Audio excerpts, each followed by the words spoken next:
Francesco Francia, whose real name was Francesco Raibolini, was born 1447, died January 5, 1517.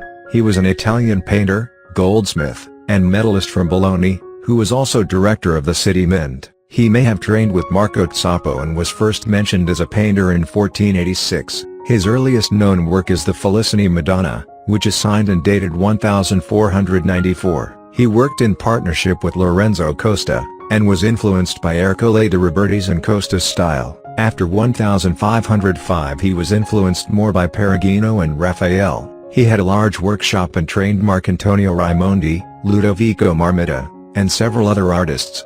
He produced niellos, in which Raimondi first learned to engrave, soon excelling his master. According to Vasari, Raphael's Santa Cecilia is supposed to have produced such a feeling of inferiority in Francia that it caused him to die of depression. However, as his friendship with Raphael is now well known, this story has been discredited. He died in Bologna.